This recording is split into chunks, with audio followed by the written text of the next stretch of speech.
dan selamat sejahtera. Saya Nur Afifi dari tim TV PSST Semusin. Hari ini akan berlangsungnya kejohanan larian sukan Semusin 2025. Mari kita saksikan liputan sepanjang majlis.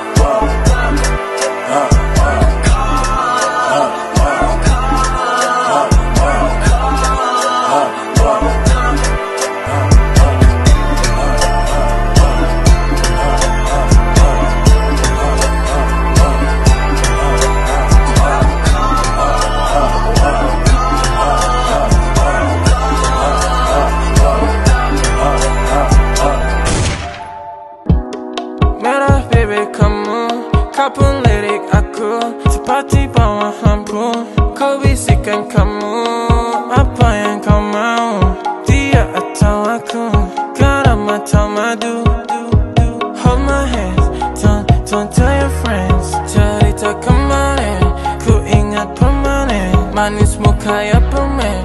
I hope this never ends. Oh, can you be my queen and I'll be the Spider-Man. Sakit dadaku, ku mulai merindu.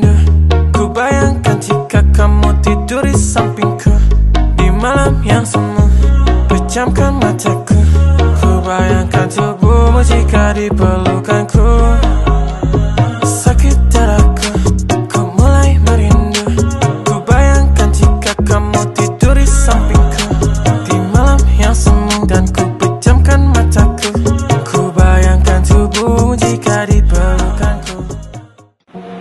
Kini saya bersama Cikgu Adawiyah, guru penasihat Rumah Sukan Laksamana.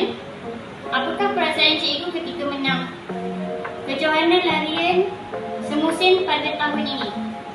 Kalau merasakan tentang perasaan, mestilah gembira sebab Rumah Laksamana tahun ni dapat johan lagi. Tahun lepas pun johan, tahun ni pun johan. Jadi saya rasa banggalah dengan semangat anak-anak Laksamana yang betul-betul rumus untuk mencapai kejuaraan ni lah. Sebab 2 tahun sebelum ni kita rumah yang paling kelas. Jadi tahun ni 2 tahun berturut-turut kami juara pentas selesa, dan diharapkan sukan nanti pun akan dapat nombor 1 juga. Okey, itu saja. Terima kasih. Assalamualaikum dan salam sejahtera. Kini saya bersama seorang murid yang menyertai larian sukan Semusin pada tahun ini. Perkenalkan nama dan kelas. Nama saya Yasin bin Abdul Rahman. Saya bahasa Lama daripada 3 Inovasi. Apakah perasaan anda ketika menyertai larian sukan Semusin pada tahun ini? Saya rasa confident mula-mula bila dah start larian, tetapi bila dah setengah jalan saya rasa penat, kaki pun dah sakit. Tetapi Alhamdulillah saya berjaya menghabiskan trek dalam 45 minit. Terima kasih.